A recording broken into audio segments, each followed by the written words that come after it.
काराव हद्दीतील विद्यार्थ्यांना JSW कंपनीत नोकरीत समाविष्ट करण्यासाठी उपोषणास यश, ग्रामपंचायत हद्दीतील तरुणांना नोकरीमध्ये प्राधान्य, कंपनीचे आश्वासन।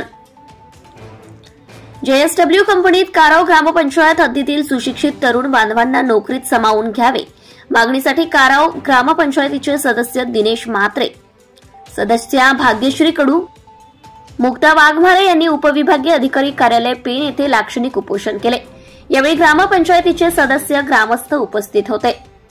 रायगड जिल्ह्यातील डिप्लोमा, डिग्री व ITI पूर्ण झालेल्या विद्यार्थ्यांकरिता काढलेल्या नोकर भरती संदर्भात ग्रुप ग्रामपंचायत काराव व JSW आस्थापन यांच्यामध्ये चर्चेनुसार ग्रुप ग्रामपंचायत काराव हद्दीतील ज्या डिप्लोमा, डिग्री, ITI धारक विद्यार्थ्यांनी JSW कंपनीच्या लिंकवर ऑनलाईन रजिस्ट्रेशन केलेले आहे अशा विद्यार्थ्यांची यादी सादर केलेली आहे। त्याविषयी आपल्यासोबत वारंवार चर्चा केली आहे। आपण प्रत्येक वेळी वेगवेगळी कारणे देऊन टाळाटाळ केली व वेळ मारून नेत होते। सदरील भरती आपण आपल्या पद्धतीने केलेली असून काराव ग्रामपंचायत मधील मुलांना नोकर भरतीमध्ये प्राधान्य देण्यात यावे। ग्रुप ग्रामपंचायत काराव हद्दीत आपल्या कंपनीची वाढ ही 50% जास्त प्रमाणात झालेली आहे व होणार आहे असे दिसून येत आहे। असे असताना आपल्या कंपनीच्या माध्यमातून होणाऱ्या अमर्याद प्रदूषणाचा प्रत्यक्ष अप्रत्यक्षपणे भयंकर त्रास हा ग्रुप ग्रामपंचायत काराव हद्दीतील समस्त ग्रामस्थांना भेडसावत आहे।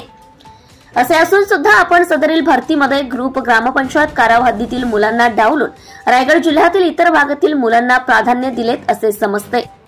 सदरील भरती आम्हा सामान्य आहे, तरी JSW प्रशासनाने ग्रुप ग्रामपंचायत काराव हद्दीतील डिप्लोमा, डिग्री, ITI धारक विद्यार्थ्यांना लवकरात लवकर नोकरीत समाविष्ट करावे असे निवेदन उपविभागीय अधिकारी यांना दिल्यानंतर उपविभागीय अधिकारी प्रवीण पवार यांनी JSW कंपनीच्या अधिकारी बलवंत चोग व आदी पदाधिकारी यांना बोलावून घेऊन उपोषणकर्ते व कंपनीचे अधिकारी यांच्यामध्ये चर्चा घडून आणली। झालेल्या चर्चेत काराव ग्रामपंचायत मधील ITI इंजिनियर्सला भरती प्रक्रियेमध्ये प्राधान्य देण्यात येईल असे आश्वासन कंपनीच्या अधिकाऱ्यांनी काराव ग्रामस्थांना दिले आहे।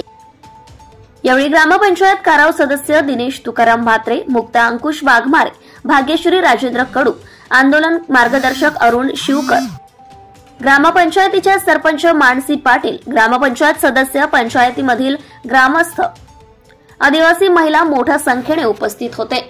महाराष्ट्र न्यूज लाईव्ह साठी पेन प्रतिनिधी प्रदीप मोकल। Subscribe now and press the bell icon.